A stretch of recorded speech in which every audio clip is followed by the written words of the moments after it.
You've been lied to your whole life, not by your enemies, but by the very people who loved you the most. Your parents, your teachers, the system that shaped you.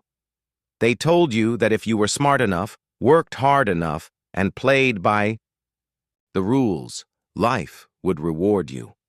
And you believed them, because you were intelligent, and intelligent people trust logic. They trust effort. They trust the system. But here's what nobody warned you about. Intelligence without wisdom is just a faster way to make the wrong decisions. And the truths I'm about to share with you, most brilliant people don't discover them until they've already lost years, relationships, and opportunities they can never get back. So if you're watching this right now, consider yourself lucky. Because what took some people decades to learn, you're about to understand in the next few minutes. And before we go any further, I need you to genuinely ask yourself something, not as a rhetorical exercise, but as a real question you sit with. How many times in your life have you been the smartest person in the room and still ended up with the worst outcome? If that question stings a little, good. That means this video is for you. The first harsh truth is this: being right doesn't matter as much as you think it does. Intelligent people are addicted to being correct. It becomes their identity. Their entire sense of self-worth gets wrapped up in the ability to outthink, out-argue, and out-analyze everyone around them. But here's the brutal reality. You can be completely right and still lose everything. You can win every argument and destroy the relationship in the process. You can have the best idea in the room and still get overlooked because of how you delivered it. Psychology calls this the need for cognitive closure, the obsessive desire to reach the correct answer, to be validated, to have your intelligence acknowledged. And that need, when left unchecked, isolates you. It pushes people away. Because humans don't remember who was right. They remember how you made them feel.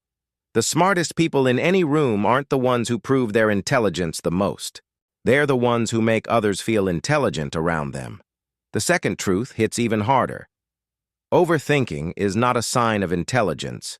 It's a form of self-sabotage. Intelligent people process information at a depth that most people never reach. But that same depth becomes a prison. You analyze every possible outcome, every risk, every way something could go wrong, and you call it being thorough. But what you're actually doing is using intelligence as a shield to avoid action. Research in psychology shows that high IQ individuals are actually more susceptible to analysis paralysis than average IQ individuals, not less. Why? Because their minds can generate more scenarios, more objections, more reasons to wait.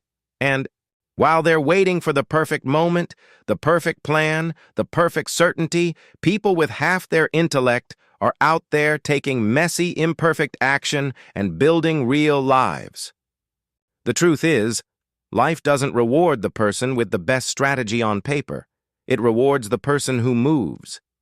The third truth is one that takes most intelligent people the longest to accept. Emotional intelligence will always outperform raw intelligence in the real world. You can have an IQ that makes professors jealous, but if you can't read a room, if you can't understand why someone is upset without them spelling it out, if you can't regulate your own emotions under pressure, you will lose to someone with a fraction of your brain power every single time.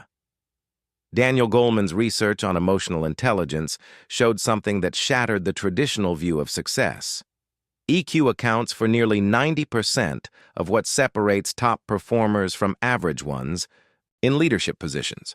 Not IQ, not education, not technical skill, the ability to understand yourself and the people around you. Intelligent people often dismiss emotions as irrational. They try to logic their way through relationships, through conflict, through grief. And it doesn't work. It never works. Because people are not equations. And the sooner you stop treating them like one, the sooner your life actually begins to change. The fourth truth is perhaps the most painful.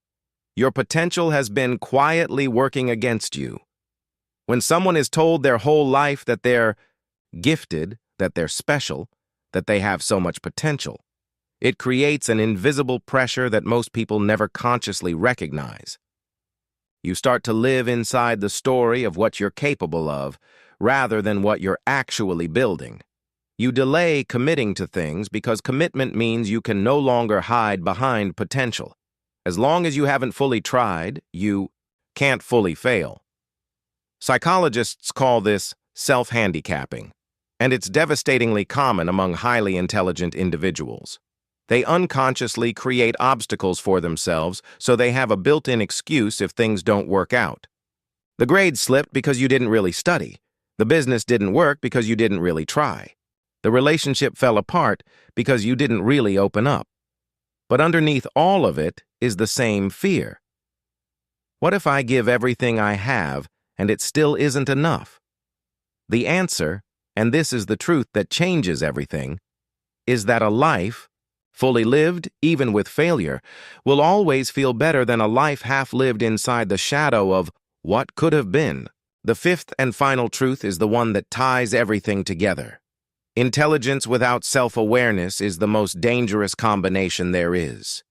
You can be intelligent and completely blind to your own patterns. You can be perceptive about everyone else's flaws and completely oblivious to your own. You can understand human psychology in theory and still repeat the same destructive cycles in your actual life. Self-awareness is not automatic. It doesn't come with a high IQ. It has to be chosen again and again in moments of discomfort. It requires you to look at yourself not as the protagonist of your own story, but as a character, with biases, blind spots, wounds, and defense mechanisms that have been running in the background since childhood.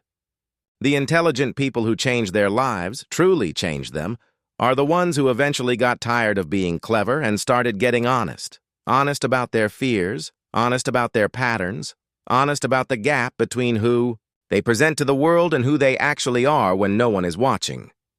Here's where I want to leave you. Intelligence is a gift. But gifts don't build lives. Choices do. Discipline does. Humility does. The willingness to be wrong, to feel deeply, to act imperfectly, to know yourself with ruthless honesty, that's what builds a life you're actually proud of. Most intelligent people learn these 5 truths too late. But you don't have to. You heard them today. The only question now is what you're going to do with them.